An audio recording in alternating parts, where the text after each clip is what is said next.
apalagi ya, oh ya, ini kan kita bisa juga pakai looping strategi seperti yang kita pakai di Morpho tadi, tapi bedanya kalau di sini kita pakainya itu PT ya, jadi PT yang kita kolateralkan.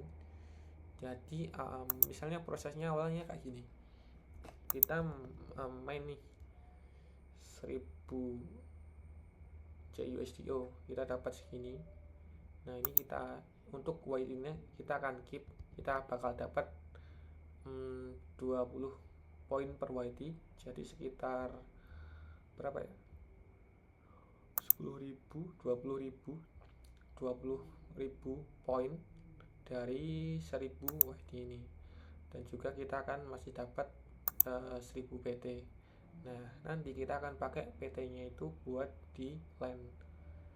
Kita kan udah punya 1000, dan ini kita keep, yang YT nya kita keep.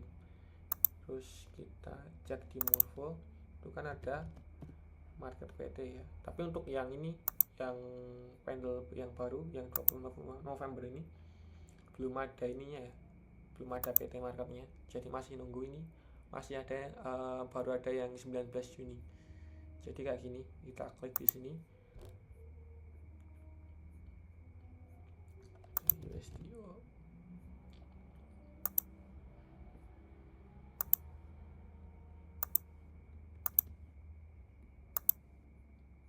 Kenapa nggak bisa?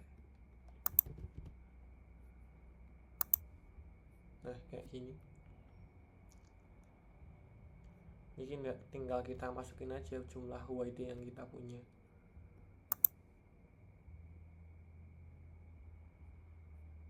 Kayak gini, kita misal punya 1000, terus kita pinjam tadi ya 500. Gimana cara loopingnya? Ini kita pinjam seperti biasa, kita pinjam approve, terus katakanlah kita udah punya 500 USDT ya. Ya kita nanti swap 500 USDT ini jadi CUSDO, lalu kita balik ke pendle, lalu kita main lagi 500 CUSDO ini, kita main lagi, kita bakal dapat PT lagi, kita dapat ini lagi.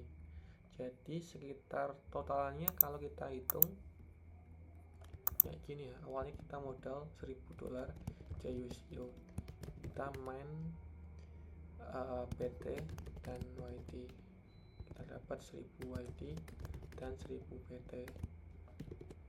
PT kita kolateralkan 1000 PT,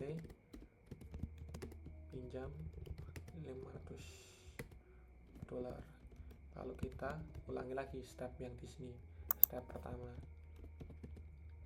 Ini step yang kedua, main PT-YT lagi. Ini kita main dapat 500 YT dan 500 PT.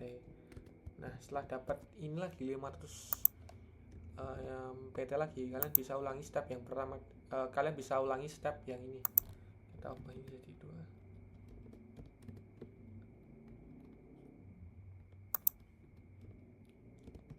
Nah setelah dapat 500 PT ini, kalian bisa ulangi lagi step yang kedua ini.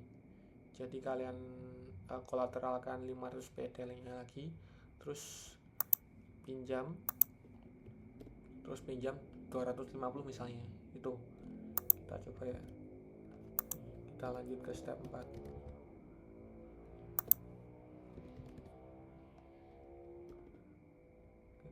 PT kita kolateralkan apa ini, PT kita kolateralkan 500 PT, terus kita pinjam $250. Jadi untuk totalannya kita punya total YT, awal kita udah punya 1000 YT, terus 500, terus ini sampai sini, ini kan pinjam, terus mau diulangi step lagi bisa, ini step 5. Step 5, sorry kurang rapi ya teman-teman. step 5 kita main lagi 250, jadi kita punya 1500 dan 250 WD, jadi total kita punya 175.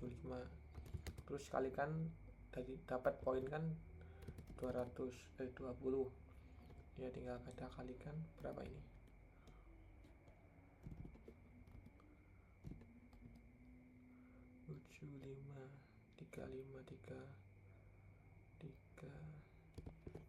75 sekitar segini ya, bener nggak nih, 34 iya, 234 ya, sekitar segini.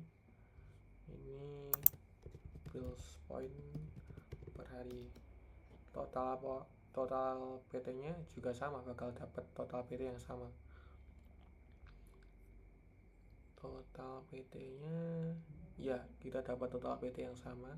Terus yang beda nanti di utangnya. Total utang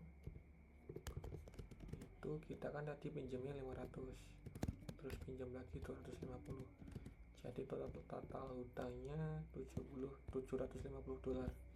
Ini total utang yang kita miliki. Jadi mungkin dari segi, kalau kita pakai cara biasa ya, kita misal $1000 kita masukkan LP Pendle aja, kita dapat $1000 kalikan 12, jadinya 12.000 bills point per day. Ini kan lebih banyak pakai strategi yang ini ya. Nah, tapi kan resikonya di sini kalian harus ada utang ya, yang harus berbunga tiap, yang harus kalian bayar bunganya. Ya, itu kekurangannya di sini. Ya, kalau kalian misalnya yakin bills point ini harganya lebih tinggi daripada utang yang harus kalian bayar bunganya, kalian bisa pilih strategi ini. Tapi kalau kalian pilih yang mau yang aman-aman aja plus dapat bunga dari LP, kalian bisa pilih yang LP ini. Untuk sejauh ini, untuk kita bahas open ended saja sekalian ya. Open ended ini sejauh ini yang paling menguntungkan itu untuk LP ya, itu LP di Pendle. Kalau untuk di curve atau di aerodrome atau di balancer itu kan cuma dapat 10 poin, jadi lebih menguntungkan yang di Pendle. Nah, ini untuk pembelian YT dan lain-lain itu kalian udah tahu resikonya. Kalau YT itu tuh harganya pasti bakal jadi nol karena udah ditukar jadi poin itu. Oke teman-teman, itu aja.